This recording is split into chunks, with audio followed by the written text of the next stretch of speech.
Bismillahirrahmanirrahim. Bismillahirrahmanirrahim. Assalamualaikum warahmatullahi wabarakatuh.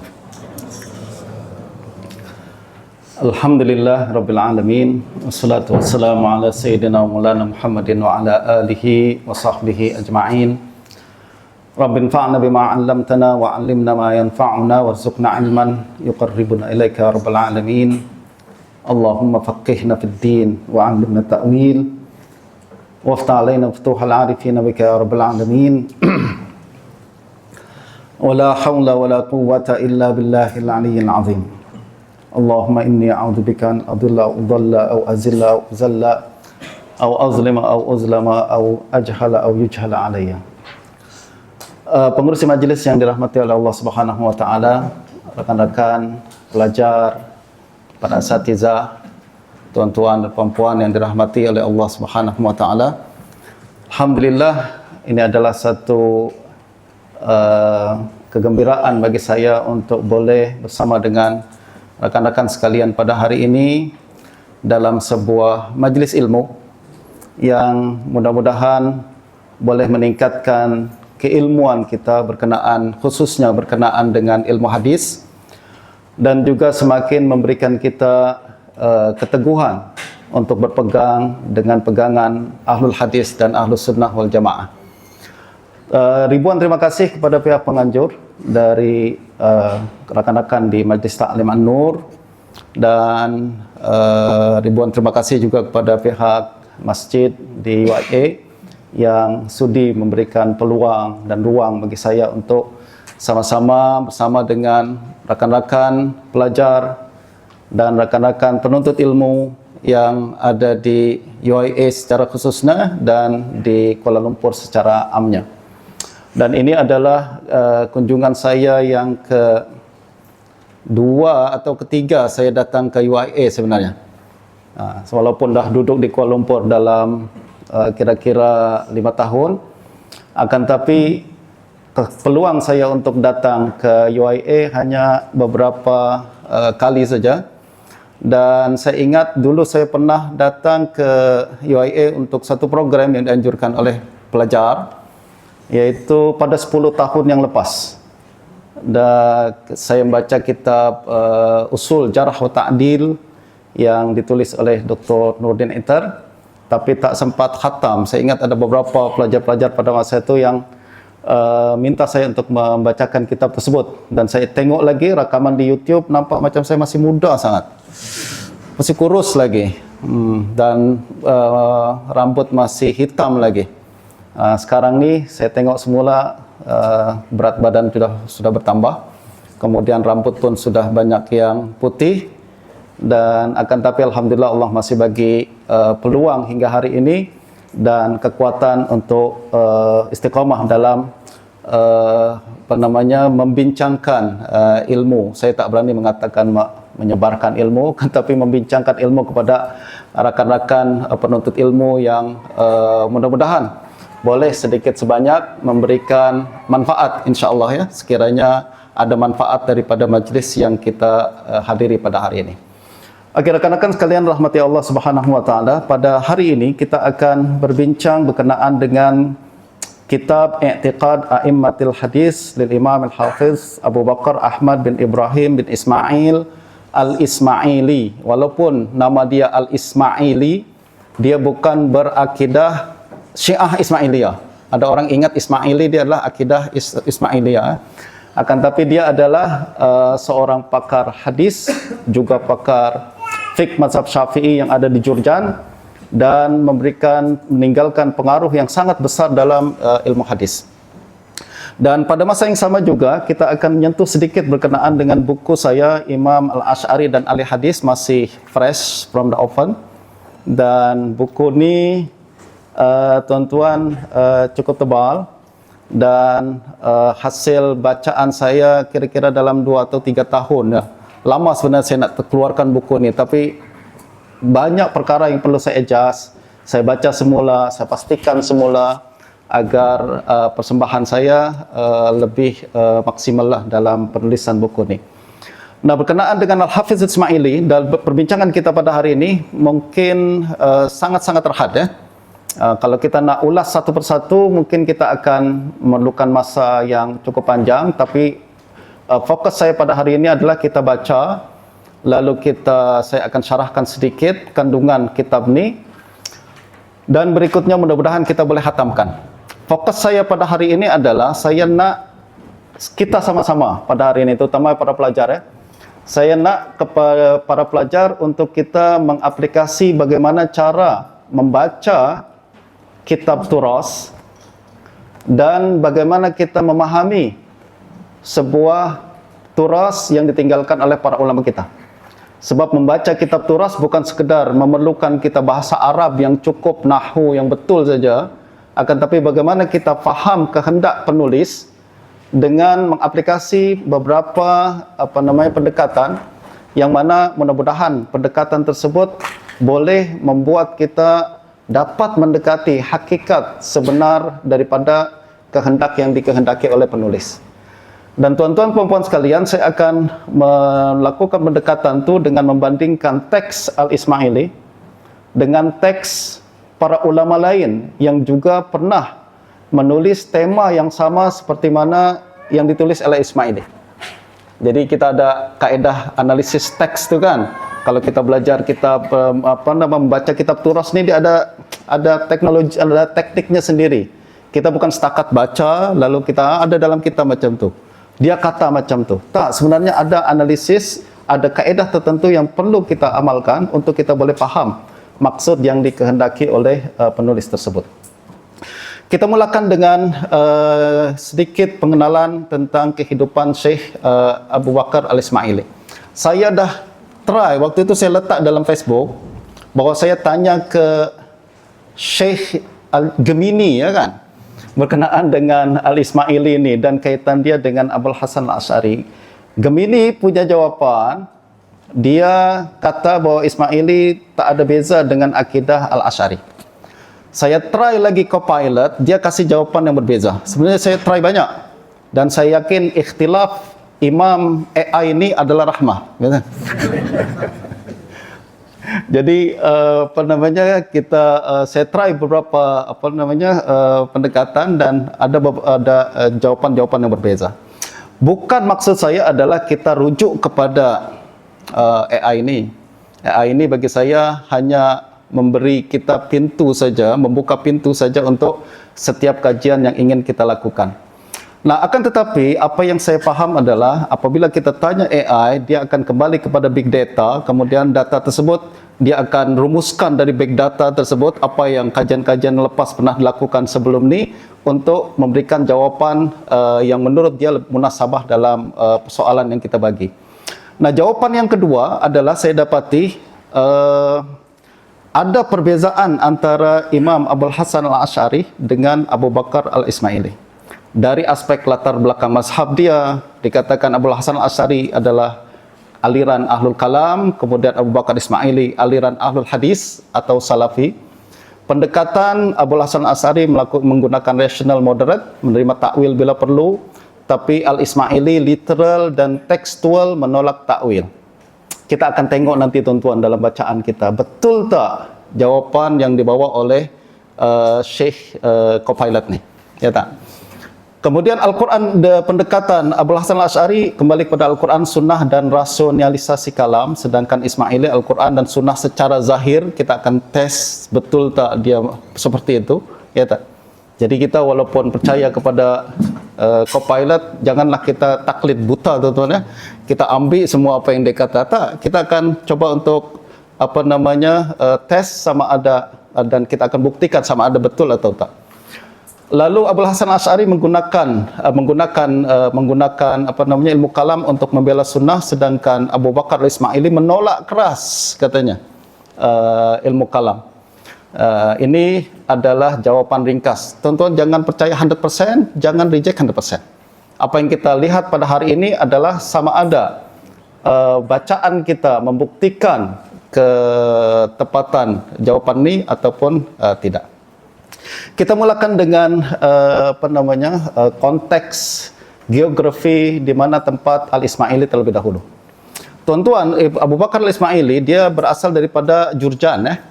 Jurjan pada zaman tu masuk dalam satu kawasan yang kita sebut sebagai Khurasan.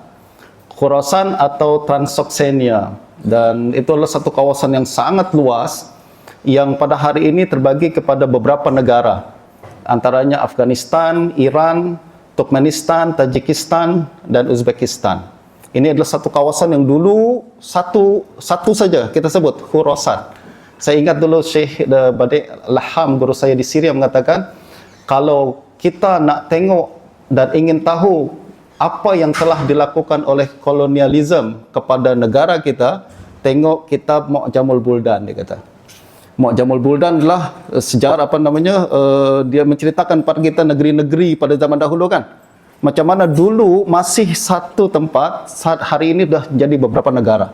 Maknanya itulah yang dibuat oleh kolonialisme. Apabila masuk ke kawasan Timur Tengah, negara Islam dia akan pecah-pecah menjadi negeri-negeri, negara-negara kecil.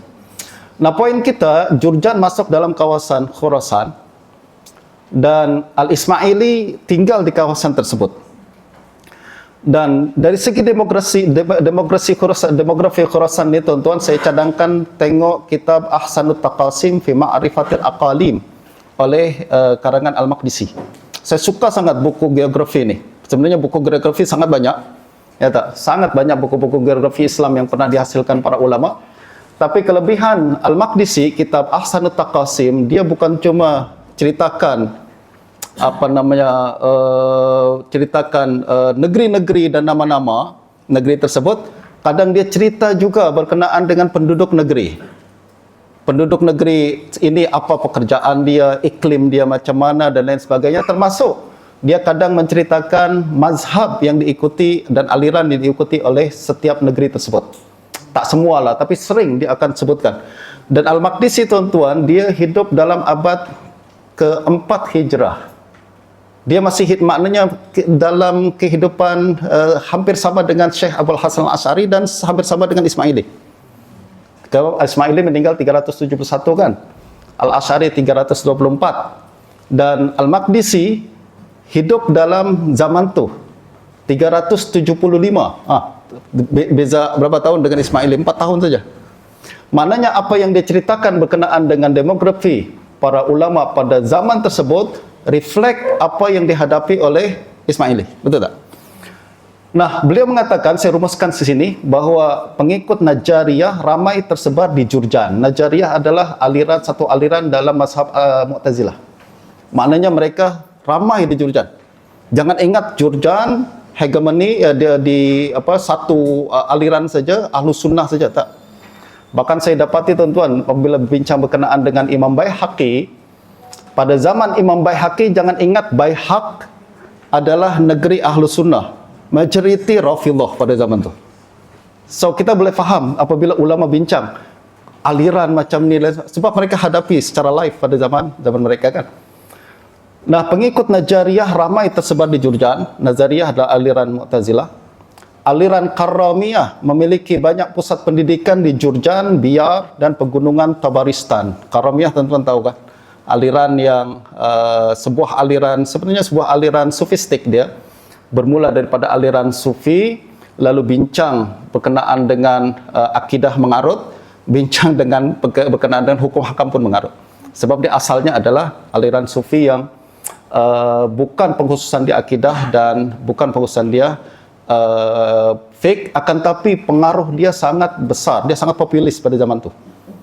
Dia bahkan boleh mempengaruhi penguasa yang ada di Khurasan pada zaman tersebut. Poinnya adalah, kata Al-Maqdisi, Karramiyah banyak pusat pendidikan yang dia dirikan di kawasan Jurjan. Pendidikan maksudnya dia buat, istilah kita madrasah, ada ribat, ada khanqah, itu adalah nama-nama institusi tertentu kan untuk pendidikan mereka. Banyak di Jurjan, maknanya negeri Ismaili. Jurjan ni menghadapi aliran Mu'tazilah, menghadapi aliran Karramiyah. Pengikut Syiah cukup ramai juga di Jurjan dan Tabaristan. Syiah pun ramai di Jurjan. Dan untuk makluman, tuan-tuan, Jurjan ni adalah satu negeri yang cukup makmur. Kalau tuan-tuan buka di mukaddimah saya ni, mukaddimah buku saya bincang berkenaan dengan Jurjan dan Ismaili dalam bagian mukaddimah. Dan juga desa-desa di kawasan pinggiran Dailam bermazhab Syiah, kebanyakan ahli Jil atau Jailan adalah Sunni. Nanti kita akan tengok Jil atau Jailan, ulama yang keluar di situ Al-Jili atau Al-Jailani kan. Dan kita akan tengok kitab Al-Ismaili, ulama sebut dia sebagai Risalah Al-Ismaili ila Ahli Jilan. Yang kita akan baca ni, dia adalah Risalah Ismaili ila Ahli Jilan. Kenapa Ahli Jilan kirim surat kepada Ismaili, dan kenapa Ismaili kirim surat kepada Ahli Jilan? Menjelaskan akidah Ahlus Sunnah dan Ahlul Hadis. Kita boleh faham bahawa Jil pada masa itu majoriti Sunni. Tapi ingat, mungkin mereka menghadapi cabaran akidah daripada pelbagai aliran yang lain. Justru dia minta sokongan daripada Ismaili untuk teguhkan sebenarnya akidah Sunnah macam mana, ringkasnya macam mana, betul tak? Kenapa? Sebab mereka berakidah Sunnah dan menghadapi persekitaran yang cukup mencabar. Dan pada masa itu tuan-tuan tengok Mu'tazilah kuat, kemudian Karomiyah kuat, Syiah kuat dan lain sebagainya.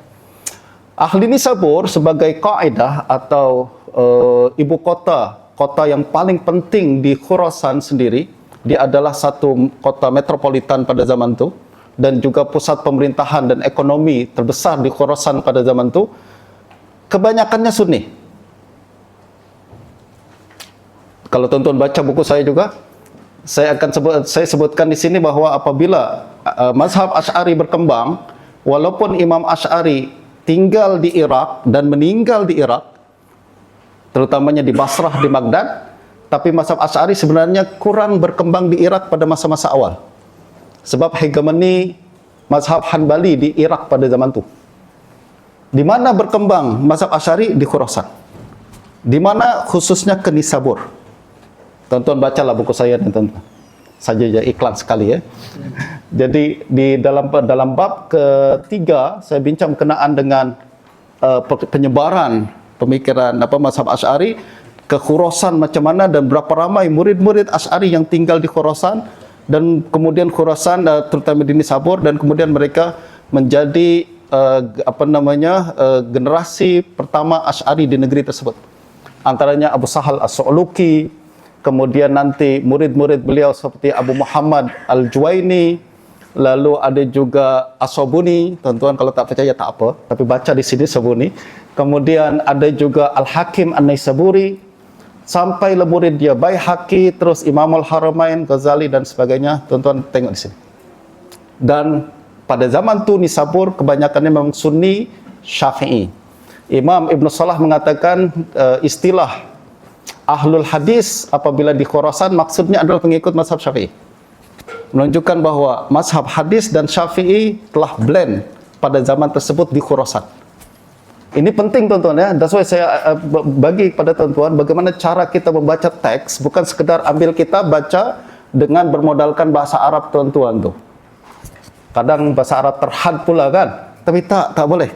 Kena baca, tengok konteks dia macam mana agar kita boleh faham. Kita nak baca Quran pun perlu asbabun nuzul, betul tak? Kita nak baca hadis pun perlu asbabul wurud. Ulama tentulah, sebab kita perlukan lagi konteks, sebab mereka hidup terpengaruh oleh konteks mereka. Ya tak? Nah, ini sedikit berkenaan dengan konteks. Ahli Nisabur kebanyakan Sunni, sebagian Karomiyah cukup berpengaruh di Nisabur, dan juga Mu'tazilah cukup berpengaruh, terutamanya murid-murid daripada Al-Qadhi Abdul Jabbar. Qadhi Abdul Jabbar adalah tokoh Mu'tazilah terbesar pada abad keempat. Dia tinggal di kawasan lain, di Dailam, akan tapi murid dia ramai di Nisabur. Murid dia ramai di Nisabur, dan mereka kembangkan satu komuniti khas Mu'tazilah dengan program forum perdebatan yang cukup rancak yang ada di Nisabur. Justru tuan-tuan, apabila siapa yang bertakhusus hadis misalkan, coba baca kitab Sahih Ibn Khuzaimah. Kitab hadis Sahih Ibn Khuzaimah bukan sekedar kitab kumpul hadis. Kita akan nampak pengaruh daripada pemikiran dan aliran yang ada di zaman dia dengan membaca kitab tersebut. Sebab di situ akan dia bincang tentang berkenaan dengan hukum hakam, rad kepada si fulan, rad, walaupun dia tak sebut nama, tapi kita nampak perkembangan dan perseteruan pemikiran pada zaman tersebut. Saya cadangkan pada tuan-tuan sekalian untuk jangan tengok kitab-kitab hadis sekedar koleksi hadis. Itu perspektif orang tahun 80-an, 90-an. Kajian terbaru berkenaan dengan hadis, kitab hadis bukan sekedar kumpulan dan koleksi hadis, tapi di situ juga ada pemikiran pengkoleksi hadis yang coba disampaikan kepada kita secara tersirat. Secara tersirat bagi saya. Jadi kita kena pandai reading between the line. Jadi siapa yang nak belajar dan mendalami ilmu hadis, saya yakin saya coba saya cadangkan untuk merubah perspektif anda dan cara pandang kita kepada kitab itu, dan kita akan terbuka pelbagai peluang-peluang penyelidikan yang boleh kita gunakan sama ada dalam peringkat master ataupun PhD. Okey, sedikit berkenaan dengan profil ringkas Imam Abu Bakar Al-Ismaili. Beliau adalah Ahmad bin Ibrahim bin Ismail bin Abbas Al-Ismaili, kunyah Abu Bakar, negeri di Jurjan, lahir 277, wafat 371 Hijrah, mazhab Syafi'i. Ringkasan riwayat hidup, 277 beliau dilahirkan, 283 pada usia 6 tahun sudah mula mengaji hadis dan fiqh, sebab keluarga beliau adalah keluarga muhaddisin dan keluarga fuqaha. Jadi sejak awal lagi anak ni dah diarahkan untuk belajar ilmu hadis, ya, belajar ilmu hadis. Dan salah satu yang membuktikan Al-Ismaili ini bukan setakat belajar hadis karena suruhan ibu bapa adalah apabila pada tahun 289 seorang ulama besar, Muhammad bin Ayyub Ar-Razi kalau tak salah, seorang musnid besar, meninggal dunia. Dia menangis sebab masa itu masih usia belasan tahun. Dia nak rihlah ke ulama ni dalam usia budak usia 12 tahun, belasan tahun, dengar ada seorang musnid di luar negeri dia nak rihlah, ibu bapa tak bagi, masih kecil, tak boleh bagi, tak boleh, tapi dia sudah minat sangat. Las-las dia dengar syekh tersebut meninggal dunia. Apabila dia mendengar berita dia meninggal dunia, dia koyak baju, dia menangis macam budak menangis tak dapat gula-gula, tuan-tuan. Kan? Menangis. Dia cakap, tengok tu, dari dulu saya nak pergi tak dibagi, sekarang dah meninggal. Siapa kan? Rugi saya. Ini menunjukkan minat dia kepada hadis macam mana. Akhirnya karena menangis Abu Bakar Ismaili, ibu bapa dia izinkan untuk dia pergi berihlah ke tempat-tempat yang lain, termasuk pergi ke yang ini pada umur 17 tahun wafat Ibnu Durais tu, dia pergi rihlah pertama Ismaili ke Nasa untuk berguru dengan Hasan bin Sufyan Al-Nasawi. Lepas tu dia lanjutkan pengajian ke pelbagai negeri yang lain, termasuk ke Iraq, melintasi bandar-bandar penting di Khurasan, Parsi dan Jibal, dan saya melihat kemungkinan besar semasa rihlah inilah dia berjumpa dengan Abul Hasan Al-Asy'ari di Basrah pada tahun 296 hingga 300 Hijrah. Dan untuk makluman tuan-tuan, Abul Hasan Al-Asy'ari pada masa itu sudah dikenali sebagai pembela Ahlussunnah wal Jamaah. Justru walaupun riwayat yang menceritakan beliau convert pada usia 40 tahun, kalau 40 tahun maknanya pada tahun 300 Hijrah, bagi saya taklah tepat sangat 300 Hijrah tu. Mungkin dalam 295-an ke atas. Sebab pelbagai riwayat-riwayat menunjukkan beliau berdebat dan dengan Mu'tazilah pada tahun tersebut. Dalam 90-an hingga 300-an. Nah, kemungkinan besar Ismaili berjumpa dengan Imam Abul Hasan Asy'ari pada zaman tersebut. Apa asas saya adalah nanti saya akan sebutkan antaranya asas tersebut. Dan pada tahun 300-an beliau pulang semula ke Jurjan, dan sejak hari itu hingga meninggal dunia kira-kira 70 tahun kemudian, beliau adalah satu-satunya ulama terbesar yang ada di Jurjan. Bukan satu-satunya ulama di Jurjan, akan tapi ulama terbesar di Jurjan pada zaman itu. Dan keluarga Ismaili melahirkan anak, cucu, menantu yang memang adalah ulama. Nanti kita akan tengok anak Ismaili sendiri namanya Abu Sa'ad Al-Ismaili, kemudian Abu Nasr Ismaili dan lain-lain. Semua adalah ulama-ulama besar yang melanjutkan legasi keilmuan Abu Bakar Al-Ismaili. Tuan-tuan, kebanyakan kita belajar hadis cuma kenal kutub sittah aja kan. Ulama hadis yang kita tahu cuma Bukhari, Muslim, Tirmizi, Abu Daud, Ibnu Majah. Betul tak? Jadi pengetahuan kita berkenaan dengan ulama hadis sangat terhad. Saya cadangkan tuan-tuan perbanyak baca tarikh muhaddisin agar kita boleh dapat gambaran sebenar berkenaan dengan ulama ahli hadis itu macam mana. Termasuk pegangan mazhab fiqh mereka, pegangan mazhab akidah mereka dan sebagainya. Dengan maklumat yang sangat terhad berkenaan dengan ulama hadis, kita tak boleh cakap bahawa ulama hadis mazhabnya macam ni. Pandangan dia macam ni. Tahu tak tuan-tuan? That's why perlu tuan-tuan untuk baca sejarah tersebut, tengok ulama hadis ni berlambak beribu-ribu. Jadi untuk mengatakan mazhab mereka macam ni adalah satu dakwaan yang perlukan pembuktian lebih lanjut. Nah, sedikit berkenaan dengan sifat Al-Ismaili. Hamzah As-Sahmi, dia adalah murid Al-Ismaili. Dia menulis dalam buku dia Tarikh Jurjan. Sekarang matbu' kitab Tarikh Jurjan. Dia mengatakan, sami'tu walidi Aba Ya'qub Yusuf bin Ibrahim yaqul, sami'tu abi Ibrahim bin Musa yaqul, kana Abu Bakar Ahmad bin Ibrahim bin Ismail baran biwalidayhi falahiqathu barakatu du'aihima. Beliau mengatakan bahawa Abu Bakar Ismail ini sangat bakti dengan ibu bapa sehingga dia dapat keberkatan ibu bapa. Ini penting. Kita nak mulakan bahawa sifat utama Abu Bakar Ismail ini macam ni. Walaupun dia minat sangat pada ilmu hadis, ibu bapa dia tak bagi keluar, dia tak keluar. Betul tak? Sampailah berlaku Ibn Durais meninggal dunia, dia menangis, mengamuk-mengamuk, tantrum dan sebagainya, baru dibenarkan untuk pergi mengaji. Imam Al-Hakim juga murid Ismaili mengatakan, kanal Ismaili wahida asrih wa syekhul muhaddisin wal fuqaha wa ajalluhum fir ri'asah wal muru'ah was sakha. Ini pun pengiktirafan besar daripada ulama hadis terbesar di Khurasan, yaitu Al-Hakim dan murid Ismaili. Beliau mengatakan bahawa Ismaili adalah syekhul muhaddisin wal fuqaha. Maknanya dia bukan sekedar ahli hadis, tapi fuqaha. Kenapa saya perlu tekankan ni, tuan-tuan? Kalau kita tengok sejarah ahli hadis, betul ada setengah ahli hadis yang memang tak tahu fiqh sama sekali. Tuan-tuan nak tahu macam tu, baca kitab Muqaddimah Ma'alimus Sunan Al-Khattabi. Baca juga Muqaddimah Ibn Hibban dalam Kitabul Majruhin. Macam mana beliau membagi ulama pada zaman dia, ada muhaddisin, ada fuqaha. Ahli hadis sifat dia macam ni, tak tahu fiqh sama sekali, fuqaha tak tahu hadis sama sekali. Dan tengok juga buku-buku Al-Khatib Al-Baghdadi, bagaimana beliau concern berkenaan dengan keadaan setengah ahli hadis di zaman dia yang tak belajar hadis, tak belajar fiqh, sehingga dia menulis kitab Al-Faqih wal Mutafaqih untuk tunjuk ahli hadis belajarlah fiqh. Betul tak? Walaupun setengah orang katakan ahli hadis adalah ahlul fiqh, betul. Tapi ramai ahlul hadis yang memang concern kepada riwayat dan hadis saja, tapi dia tak mengerti fiqh.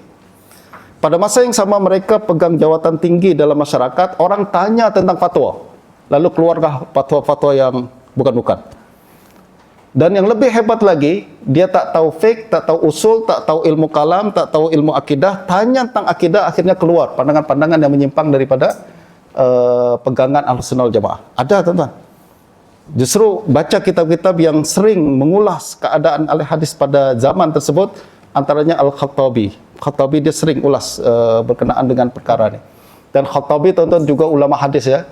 Jadi kalau tuan-tuan saya galakkan sangat untuk tengok Syiar A'lam Nubala, kitab-kitab terjemah, untuk tengok siapa Khattabi ini. Dia bukan ulama kecil, ulama yang sangat hebat. Imam Az-Zahabi dalam Tazkirat Huffaz mengatakan, qad jama'a ma'a imamatihi fi ilmi al-hadis wal fiqh rif'atal asanid wa tafarrud bi biladil ajam. Jadi Ismail ini sudahlah hebat imam dalam ulama hadis dan fiqh, dan sanad dia tinggi, ulu, dan juga tafarrud. Tafarrud maknanya dia adalah satu-satunya hero di negeri itu. Jadi bukan satu-satunya hero lah, maksudnya dia yang paling hebat pada zaman itu di Biladil Ajam, di kawasan Khurasan. Bilad Ajam maksudnya di kawasan Khurasan pada zaman tersebut. Dan saya telah sebut berkenaan dengan Ismaili dan fiqh. Dia bukan tipikal muhaddisin yang tahu ambil riwayat lalu riwayatkan. Dia bukan sekedar cukup jadi musnid sajalah, tak. Akan tapi dia memahami hadis dengan mendalam dan boleh mengeluarkan hukum hakam daripada hadis tersebut. Dan beliau belajar fiqh daripada Abu Imran Ibrahim bin Hani bin Khalid Al-Muhallabi Al-Jurjani Al-Faqih Al-Syafi'i Al-Zahid. Ini guru beliau antaranya dalam fiqh Syafi'i, dan Jurjani juga termasuk tersenarai dalam Tabaqatus Syafi'iyah karangan Ibn Salah dan juga As-Subki. Jadi dia memang faqih dan terutama dalam fiqh Syafi'i. Qala al-Khatib anil Barqani. Khatib adalah Khatib Al-Baghdadi. Barqani adalah Abu Bakar Al-Barqani Al-Hafiz. Dia guru Al-Khatib, murid Jurjani.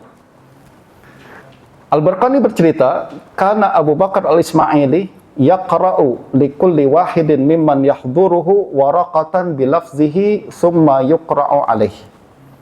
Jadi biasa Imam Ismaili ini kalau ada orang datang nak ambil riwayat daripada dia, dia baca muka surat pertama saja. Okey, saya baca untuk dapat agar dia boleh kata akhbarana, ya kan?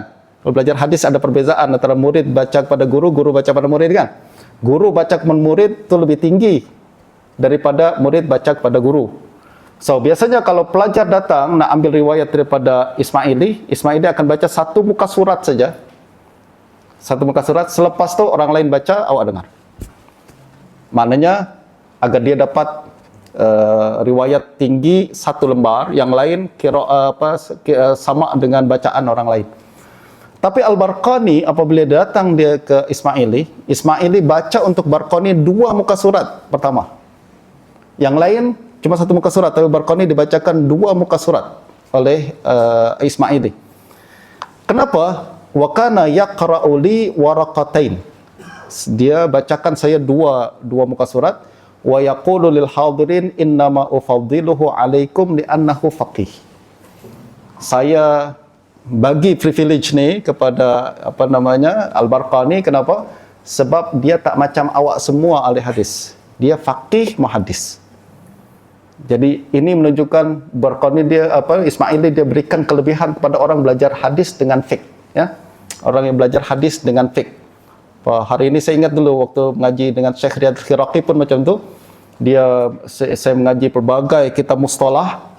Lalu dia katakan, saya mesti bacakan pada awak usul fiqh juga.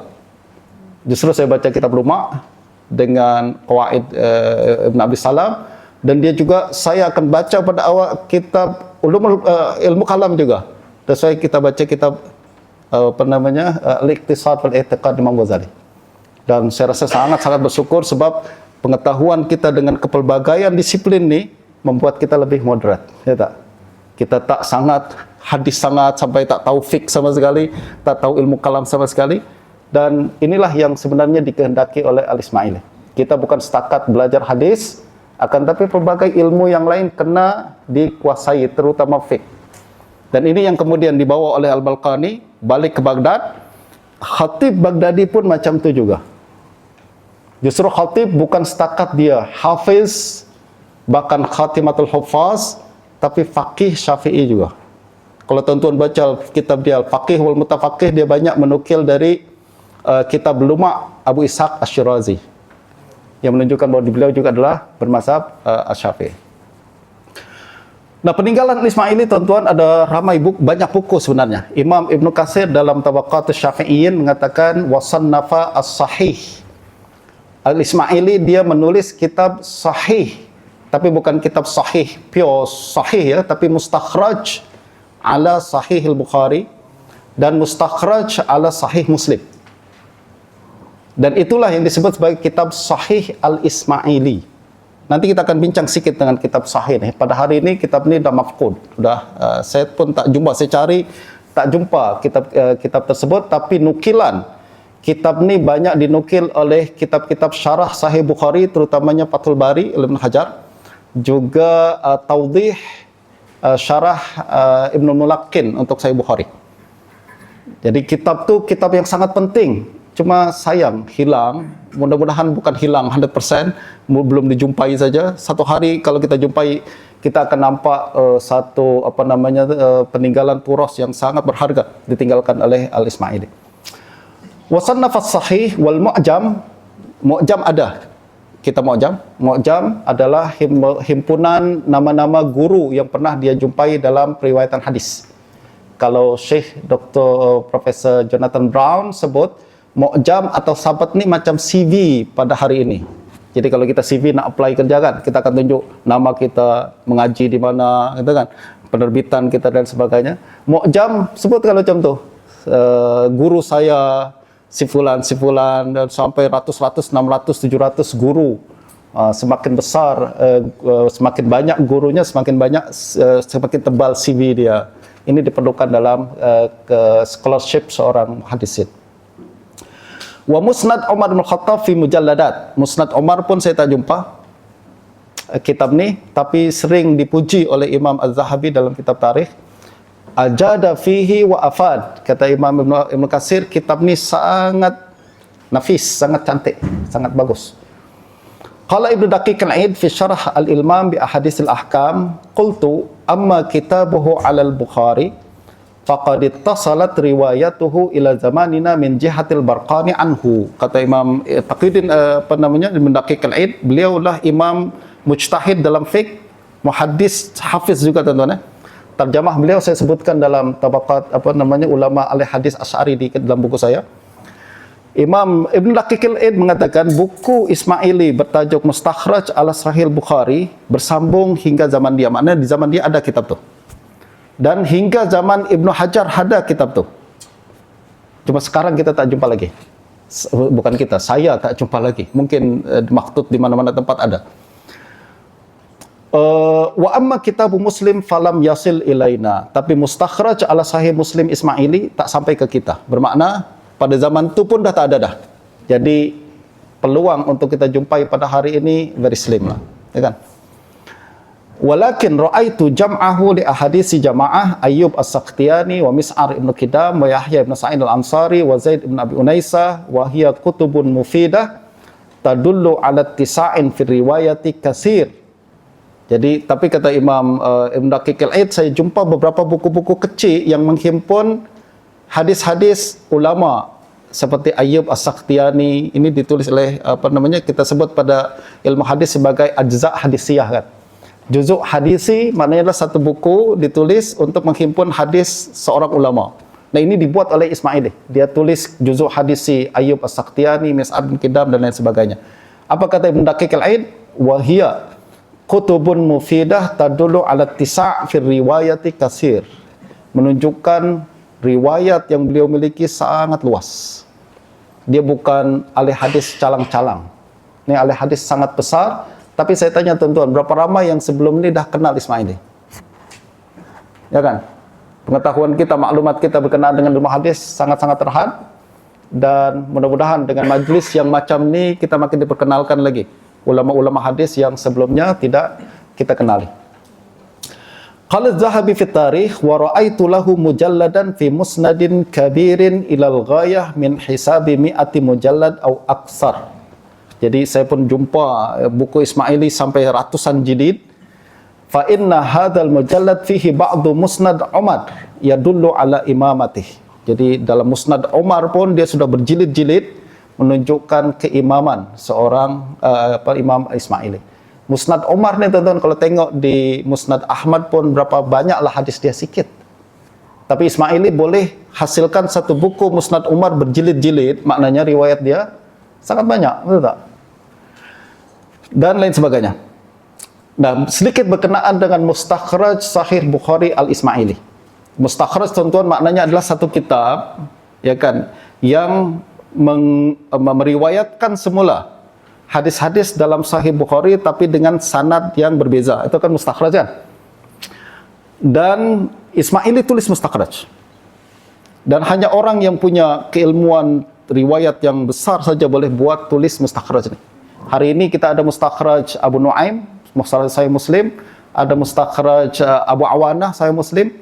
Tapi mustakhraj Ismaili sekali lagi sangat-sangat disayangkan belum terjumpa lagi. Kalau terjumpa saya yakin ini satu sumbangan yang sangat besar dalam ilmu hadis.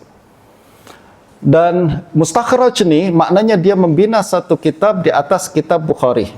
Apa kata seorang ulama Abu Muhammad Al-Hasan bin Ali Al-Hafiz bil Basrah yaqul kana al-wajib li Syekh Abu Bakar Al-Ismaili an yusannifa li nafsihi sunanan wa yakhtara ala hisabi ijtihadih fa innahu kana yaqdiru alaih li kasrati ma katab wa li ghazarati ilmihi wa fahmihi wa jalalatih wa ma kana yanbaghi an yattabi'a kitab Muhammad ibn Ismail fa innahu kana ajal min an yattabi'a ghairah. Jadi kata Imam Hasan bin Ali Al-Hafiz, sepatutnya Imam Ismail ini dia ada kemampuan untuk tulis sendiri kitab macam Bukhari, bukan tulis mustakhraj ala Sahih Bukhari.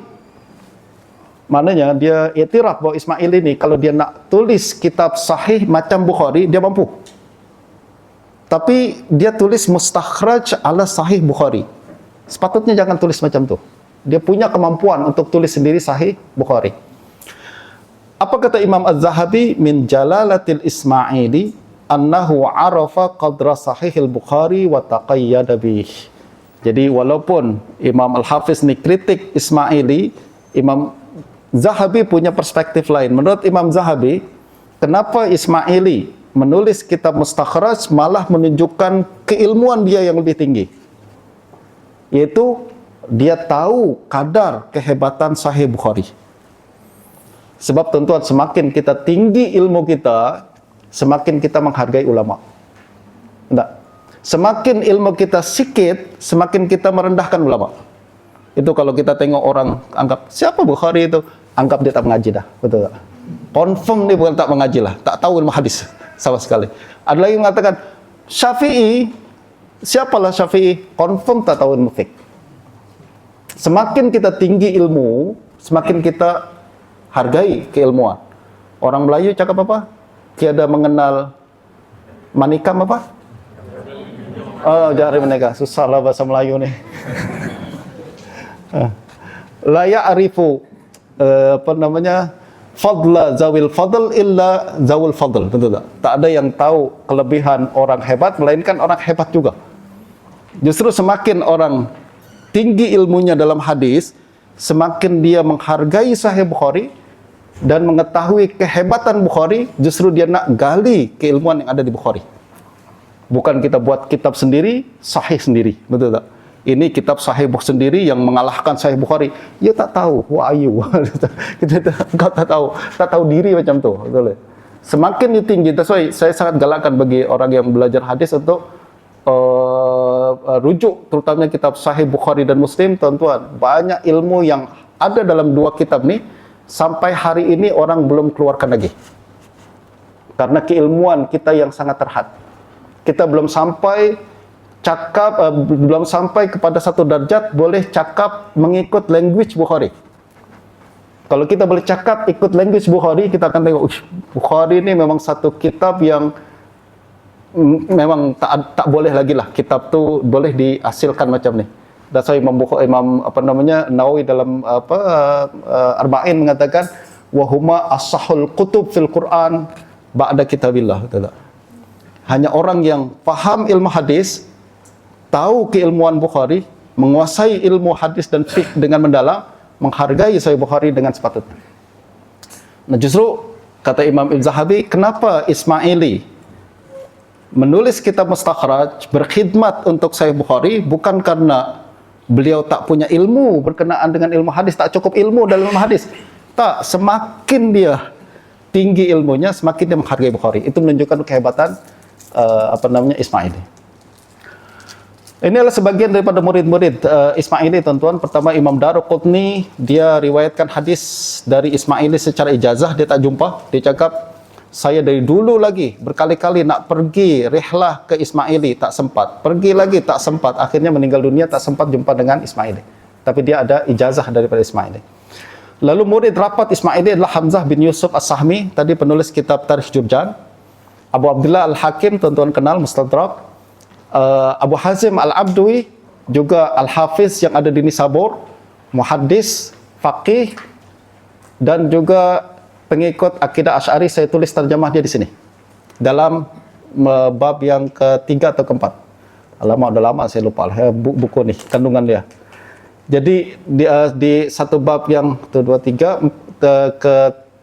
keempat, saya senaraikan ulama-ulama hadis, ya kan? Ulama-ulama hadis yang berakidah Asy'ari, salah satunya adalah Abu Hazim Al-Abdawi. Abu Ishaq Al-Isfaraini, tuan-tuan, adalah tokoh besar dalam akidah Asy'ari. Lalu Abu Mansur Al-Baghdadi juga penulis kitab Al-Farqu Bainal Firaq, tulis Usuluddin, Asma' wa Sifat dan sebagainya, tokoh besar dalam mazhab Asy'ari. Abu Bakar Al-Barqani tadi guru Al-Khatib Al-Baghdadi. Abu Hamid Al-Isfaraini, faqih Syafi'i di Baghdad. Hasan bin Husain Ibn Ramin juga seorang muhaddis, faqih, guru Abu Ishaq Asy-Syirazi. Dia qadhi, asal daripada Khurasan, lalu tinggal di Baghdad. Dan saya pun sebutkan sebagian daripada riwayat hidup dia dalam buku saya. Wafat Ismaili, tuan-tuan, beliau meninggal dunia dalam usia berapa tadi? Lupa pula saya. 94 tahun, panjang usia dia. Bahkan Imam Ibn Salah katakan, kebanyakan ahli hadis memang usia dia panjang-panjang.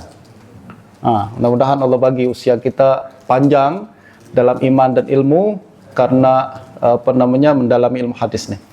Dan Hamzah As-Sahmi dalam Tarikh Jurjan menceritakan apabila Ismaili meninggal dunia, para ulama yang ada di Baghdad berhimpun untuk takziah.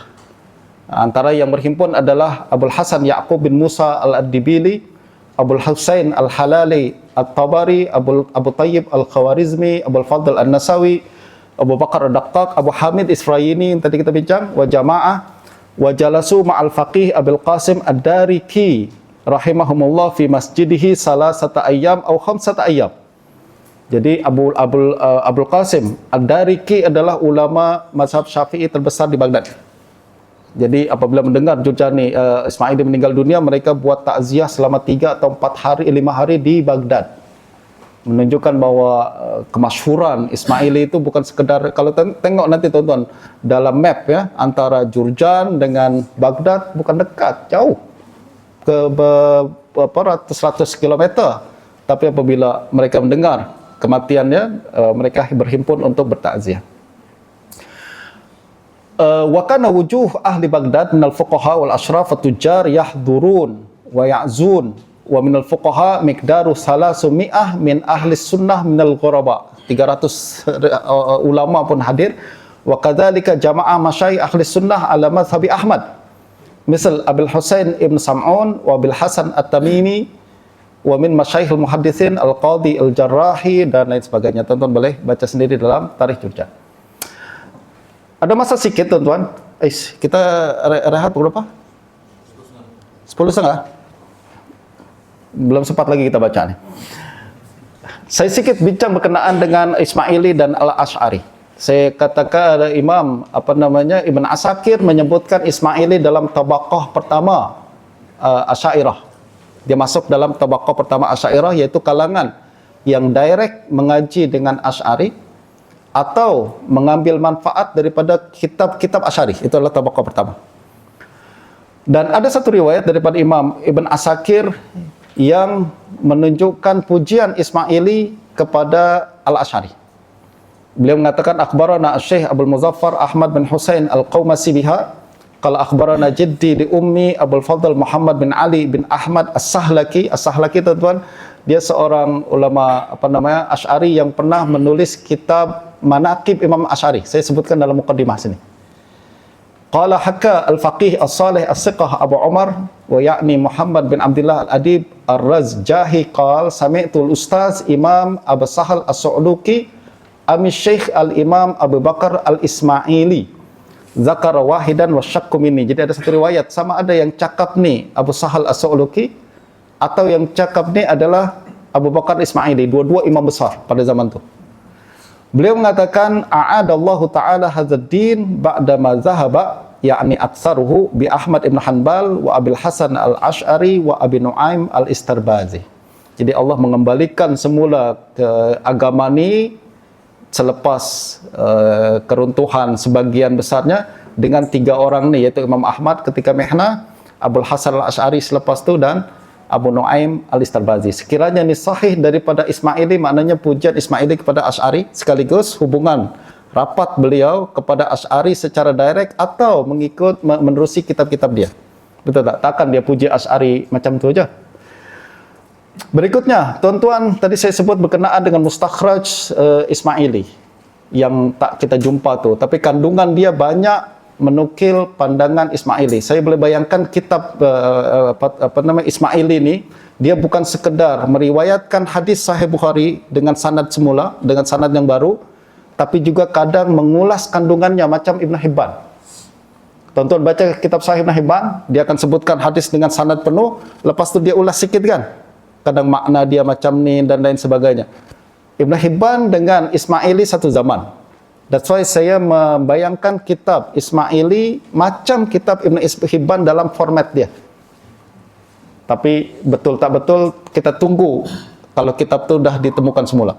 Tapi saya bayangkan kitab Ismaili adalah satu kitab dengan sanad yang penuh diriwayatkan, lalu kemudian dia akan ada ulasan sikit berkenaan hadis-hadis yang memerlukan penjelasan. Itu sebabnya Imam Ibn Hajar sering menukil ulasan Ismaili berkenaan dengan hadis-hadis tertentu.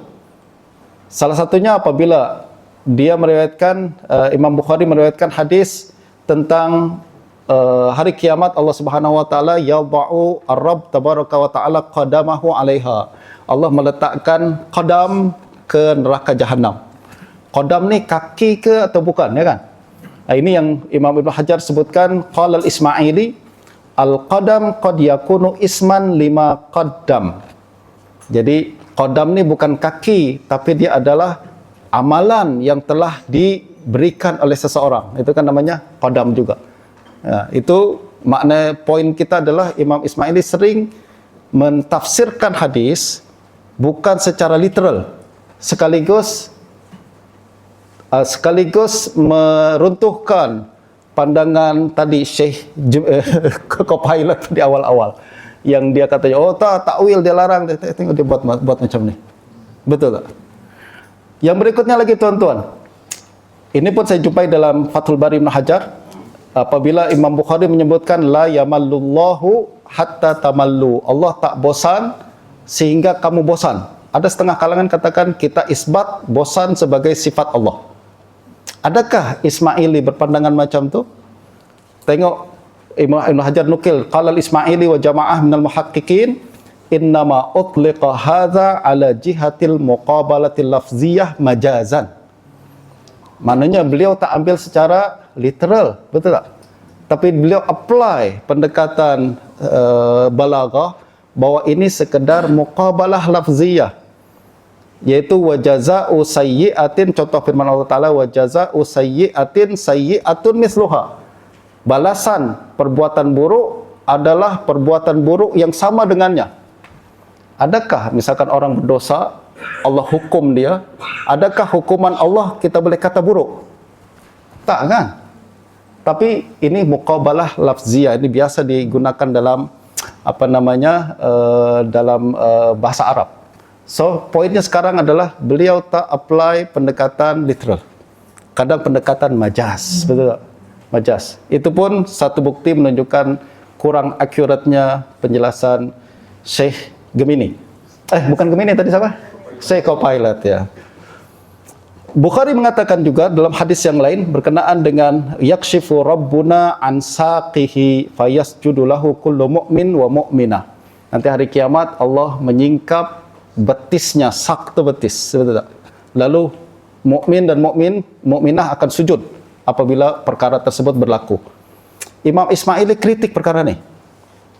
Beliau mengatakan riwayat yang lain tak sebut saqihi, tapi yukshafu an saq. Beza saqihi dengan saq. Ya tak? Kalau saqihi maknanya betisnya, tapi kalau yukshafu an saq, disingkap betis, dia adalah satu masal atau pepatah yang menunjukkan susahnya perkara pada zaman tu. Yauma yukshafu an saq, ya kan? Yauma yukshafu an saq maknanya apabila hari telah mencapai kemuncak kesusahan. Bukan apabila hari itu betis disingkap. Itu terjemahan literal. Saya selalu sebutkan tuan-tuan ya, kadang orang Arab yang native speaker dia boleh faham perkara ni. Tapi yang bukan native speaker dia akan bermasalah dalam memahami setengah ungkapan-ungkapan tertentu. Ya, yang ini cerita yang selalu saya sebut berkali-kali adalah waktu pertama kali saya datang ke Tanah Melayu ni, orang pernah tanya soalan, Ustaz, Apa hukum jaga tepi kain orang lain? Pening saya nak jawab. Apa masalah dia? Jaga tepi kain orang lain. Saya bayangkan, okey, taswir masalah macam mana belakang. Padahal tak macam tu kan. Saya berasal dari Indonesia yang tak guna ungkapan macam tu. Jadi saya tak faham. Tapi native speaker faham. Jaga tepi kain orang lain tu saat jangan bayangkan kain. Tak ada kain pun dalam cerita ni, betul tak?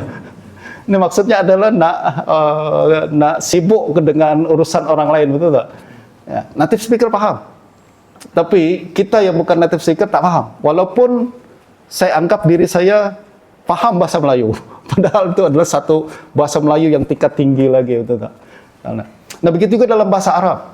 Ada bahasa-bahasa tertentu yang tak boleh kita apply pendekatan literalistik sebab akan membawa kepada kesalahpahaman. Nah, poinnya di sini adalah Imam Al-Ismaili mengatakan riwayat Bukhari walaupun saqihi, dia menyalahi riwayat lain yaitu yukshafu an saq. Dan riwayat yang lain ni walaupun bukan riwayat Bukhari, kata Ismaili hadza asah. Dia berani dia khilaf dengan Bukhari, betul tak? Dia layak, dia punya kelayakan untuk khilaf dengan Bukhari. Kalau tuan-tuan jangan berani-berani menunjukkan keilmuan kita yang sangat rendah, betul tak? Tapi dia memang layak untuk berbeza pandangan dengan Bukhari apabila Bukhari bawa saqihi, dia katakan riwayat lain yang lebih sahih adalah saq. Kenapa lebih sahih? Limuwafaqatiha lafzul Quran fil jumlah. Sebab lebih tepat dengan lafaz Quran. Yauma yukshafu an saq. Al-Quran apa kan? Quran tak kata yauma yukshafu an saqihi, tak. Yukshafu an saq.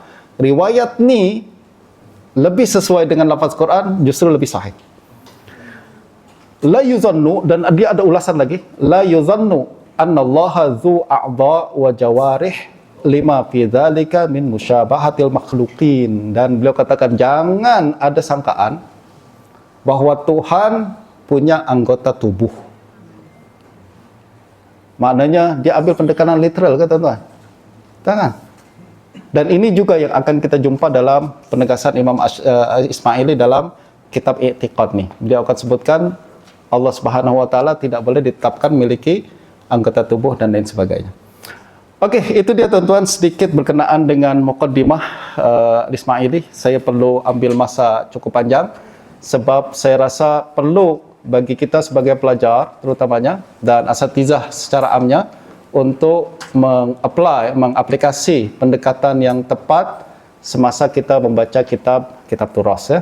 Kita tak boleh terus masuk ke kitab turas tanpa tahu background, latar belakang, konteks dan lain sebagainya. Sebab boleh membawa kepada kesalahpahaman. Jangan lagi ambil pendekatan yang penting goreng, tuan-tuan. Baca goreng panjang-panjang, baca goreng. That's why saya tak minat pendekatan yang macam tu. Kita perlu ada pendekatan yang lebih bertanggungjawab agar kita tak salah faham berkenaan apa yang dimaksudkan oleh seorang imam dengan memahami saksiah dia, konteks dia, agar dapat membantu kita memahami ucapan dia selepas itu. Saya rasa kita rehat sekejap. Ustaz Nawawi boleh ke tak? Jadi kita rehat sekejap dalam berapa minit? 10 menit. Jadi sekarang pukul 10.20 minit. Kita berjumpa semula pada 10.30, boleh tak?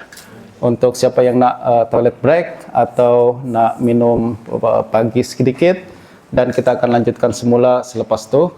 Wallahu a'lam, sallallahu alaihi wasallam, Muhammad wa alihi wasallam, alhamdulillah rabbil alamin.